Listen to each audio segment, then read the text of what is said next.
It is 5:44. Welcome back. New this morning, the Portland Hat Company is turning some of its energy towards helping frontline workers on the coronavirus pandemic. Cora Harlan here this morning to tell us more about Finley hats and what they're doing to help during the pandemic. Cora? Morning, Ken. Good morning, Jenny. You know, Finley hats is a classic definition of a small business, and as such, of course, they were horrified at the outset of this pandemic with threatening storm clouds on the horizon of their business.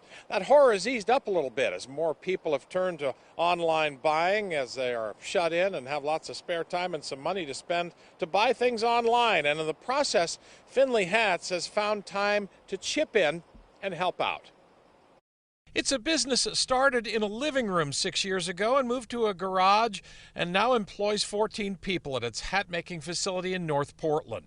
Its unique design element features a patented stampede lace, a drawstring that drops down over the brim of the hat and attaches under the chin to keep the hat on your head while you're skiing, skateboarding, or standing in a stiff wind. Built for the good times, the company motto goes. And during the pandemic, Finley has also modified some of its equipment to help frontline medical people protect themselves from the virus by making face shields. So we've made close to 20,000 of these now and supplied a lot of different medical groups across the West Coast, from large like chain medical groups that pretty much, house name, brands, all the way down to small free clinics to individuals that just need help. And we've sold some and we've donated some.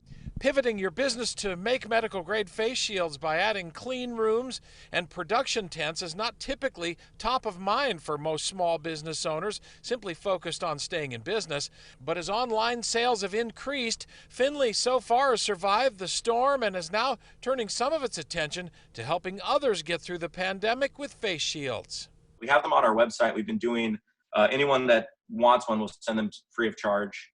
So it's been a nice mix of, sales and selling them to kind of keep the lights on and keep the project going at scale, so we can also provide them free of charge to anyone who asks. This is definitely a next generation company, thriving online as the pandemic wears on and finding some spare time in the process of surviving to help slow the spread of the virus. Well, this is not the first time that we have done stories on small businesses like this who have had to pivot their business, in some cases pretty dramatically, to sell things and to stay afloat.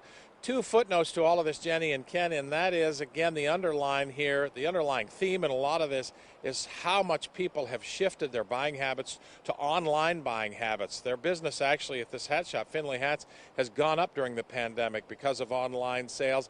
Also, the willingness of a lot of small businesses to pivot, make some masks, or do anything they can to help out around the edges there as they are struggling to survive is really a remarkable trait of a lot of small business owners in this area. Yeah, that's a great story, Cora. Good to see stuff like that happening. Thank you. And if you have an uplifting